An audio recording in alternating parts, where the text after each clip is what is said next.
Bonjour tout le monde, je termine la trilogie de présentation des principales nouveautés Real Steel avec un petit couteau ultra léger qui mettra peut-être tout le monde d'accord, même si j'ai bien conscience que c'est rarement le cas. Je vous ai présenté lors des deux précédentes vidéos le Real Barlow RB7 designé par le polonais Ostapel, ainsi que le Sylph designé par un autre polonais dont je ne prendrai pas le risque de reprononcer le nom, mais sa société est Poltergeistwork.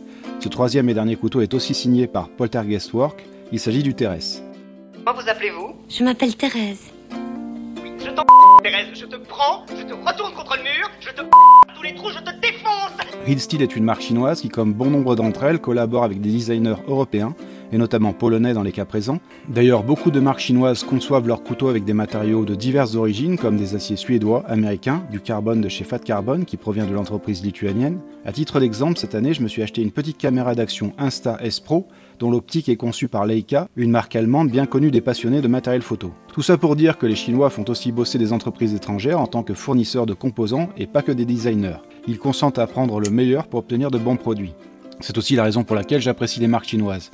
Si notre industrie n'avait pas été décimée par 40 ans de politique qui a favorisé les délocalisations pour des profits à court terme favorisant les actionnaires, alors sans doute que des marques chinoises auraient aussi recours à des composants français pour la conception de leurs produits. De cette manière, la mondialisation a du sens, elle permet à chacun d'apporter sa pierre à l'édifice et de participer. Même si on peut toujours regretter que le transport des matières et produits représente un gros impact environnemental si on n'optimise pas un minimum les trajets de ces échanges. Si je dis ça, c'est parce que je lis souvent des commentaires désobligeants sur les produits chinois, alors que la plupart du matériel de qualité dans le domaine de l'informatique, la photo, la vidéo, et bien sûr les smartphones, est produit et même conçu en Chine. D'ailleurs, les entreprises chinoises savent s'adapter et répondre à la demande de nombreux marchés, et si la qualité n'était pas au rendez-vous, leur production n'aurait pas autant de succès. J'ai dans mes équipements vidéo d'innombrables accessoires de marques chinoises comme SmallRig, Tilta, Sirui, DJI, Insta, et maintenant des objectifs photo Viltrox. Ces équipements sont d'une grande qualité et fiabilité. Mais j'en reviens à ce Teres. Ce n'est pas une toute récente nouveauté car ce Teres est commercialisé depuis environ 4 mois, mais ça reste très jeune. Il s'agit d'un coup de cœur pour ma part car il a un superbe design, fin, moderne, en un mot classe. D'ailleurs, cette forme de couteau très effilée, même pliée, me fait un peu penser à certains leurres de pêche, les poissons nageurs de type jerkbait, voire jig, car on a un peu la même proportion et peut-être aussi parce que la vis de pivot ressemble à un œil.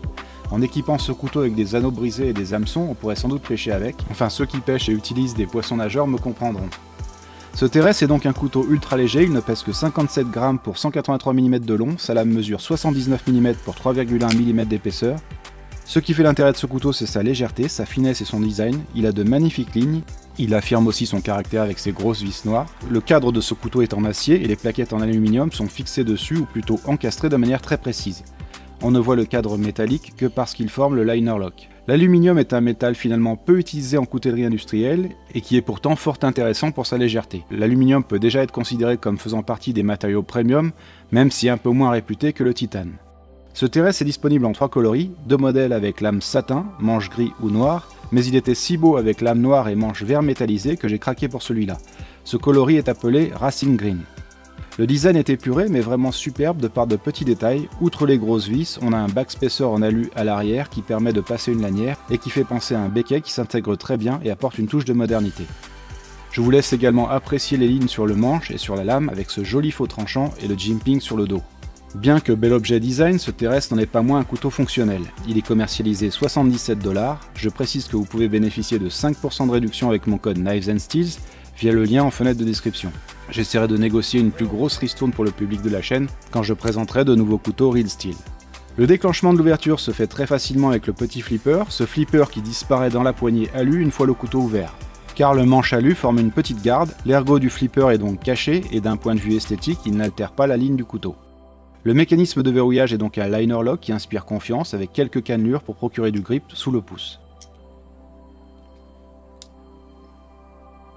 Le manche comporte un clip de poche réversible de type trombone, lui aussi de couleur noire. Ce type de clip permet sans doute un bon gain de poids, c'est assez tendance. La lame est formée de l'acier nitrové. Si vous avez regardé ma vidéo de présentation du Sylph, vous savez alors qu'il s'agit d'un acier proche en composition du très réputé 14C28N. Le nitrové est un bon acier inox, résilient, donc très adapté à ce type de lame assez fine, qui est des moutures hollow, autrement dit creuses ou concaves. Comme je vous l'ai dit, ce couteau est un coup de cœur en raison de son design, de sa légèreté et du plaisir qu'il procure en main, d'ailleurs il tient dans le creux de la main. Il est magnifique, moderne, le déclenchement est vif, la qualité de fabrication est irréprochable. C'est un modèle que je recommanderais sans hésitation si vous cherchez un poids plume de qualité. La prise en main est très bonne malgré sa petite taille, et la garde apporte même de la sécurité. Voilà, je viens au fil de 3 vidéos de vous présenter 3 nouveaux couteaux Real Steel, tous de grande qualité de par leurs matériaux, précision d'assemblage et avec des designs vraiment séduisants. J'espère que cette vidéo vous a plu, si c'est le cas n'hésitez pas à soutenir la chaîne par un petit coup de pouce, un commentaire, un partage, voire un abonnement si ce n'est pas déjà fait. Je vous dis à bientôt, et d'ici là, portez-vous bien.